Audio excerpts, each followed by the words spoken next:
आखिर कर्ण और अश्वत्थामा इन दोनों में से सबसे शक्तिशाली कौन था?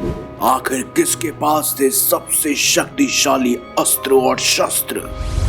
आप देख रहे हैं मिस्टीरियस हिंदू। तो चलिए अब करते हैं ज्ञान की बात। वीडियो में आगे बढ़ने से पहले हमारे चैनल को सब्सक्राइब अवश्य करें और बेल आइकन जरूर दबाएं। कौरवों के खेमे में एक से बढ़कर एक योद्धा थे। भीष्म पितामह, द्रोणाचार्य, कर्ण, अश्वत्थामा, हर कोई युद्ध में एक महारथी था।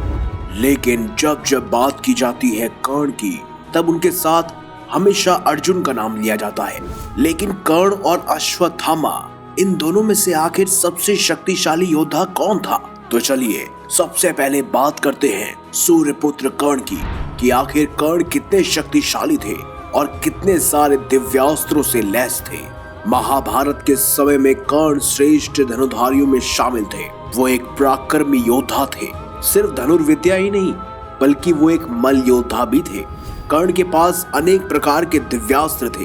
साथ ही उन्होंने स्वयं एक युद्ध कला परशुराम जी से सीखी थी, जो कि खुद भगवान विष्णु का अवतार है। शुरुआत में जब कर्ण ने द्रोणाचार्य से युद्ध विद्या सीखने की कोशिश की, तो द्रोणाचार्य ने उन्हें मना कर दिया। ऐसे में वो परशुराम जी के पास पहुंचे और ब्राह्मण वेश बनाकर उनके शिष्य बन गए, जहां परशुराम जी ने उन्हें कई सारे दिव्यास्त्रों का ज्ञान दिया।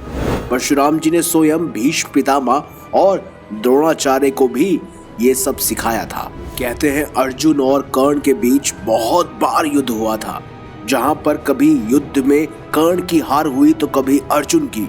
लेकिन युद्ध के 17वें दिन, यानी महाभारत बड़े युद्ध में 17वें दिन, जब अर्जुन ने उनके सभी पुत्रों का वध किया, तब उसके बाद कर्ण बहुत ज्यादा आक्रोशित हो गए और उन्होंने अर्जुन को कड़ी टक्कर दी थी। उन्हें जन्म से ही मिला हुआ कवच और कुंडल स्वयं इंद्र ने छल से ले लिया।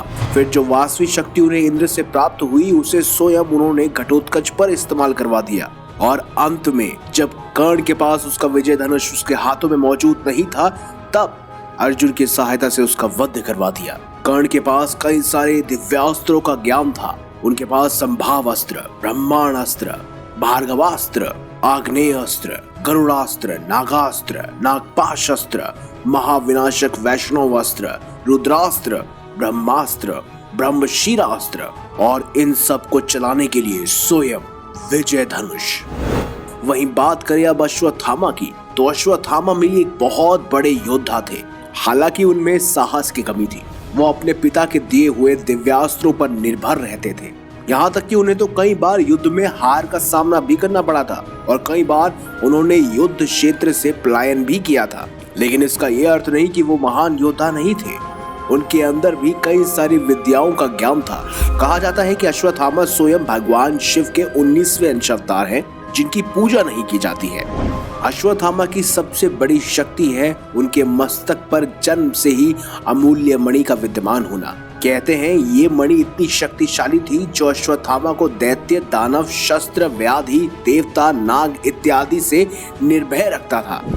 और यहाँ तक कि अश्वत्थामा ही वही थे जिन्होंने नारायण अस्त्र चलाकर स्वयं पांडवों की सेना को घुटने पे ला गए थे। सिर्फ यही नहीं, अश्वत्थामा के पास नारायण अस्त्र, ब्रह्मशिरा अस्त्र, ब्रह्मास्त्र, रुद्रास्त्र, वज्रास्त्र, नागपाशास्त्र, वरुणास्त्र, आग्नेय अस्त्र, प्रजन्य अस्त्र और वाव्य अस्त्र, ये सभी अस्त्र अश्वत्थामा के पास भी मौजूद थे। लेकिन अब सवाल ये उठता है कि आखिर कर्ण और अश्वत्थामा, इन दोनों में से अधिक शक्तिशाली कौन था?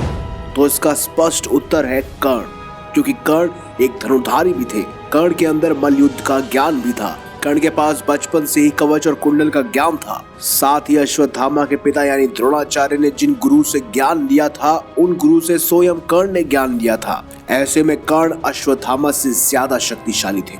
आपके क्या विचार है? कमेंट बॉक्स में हमें जरूर बताएं। क्या कर्ण या अश्वत्थामा, इन दोनों में से अधिक शक्तिशाली कौन था?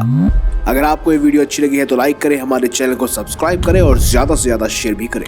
मिलेंगे अगली बार एक नई खास वीडियो के साथ। अब तक के लिए देखते रहिए संपूर्ण ज्ञान का केंद्र बिंदु मिस्टीरियस हिंदू।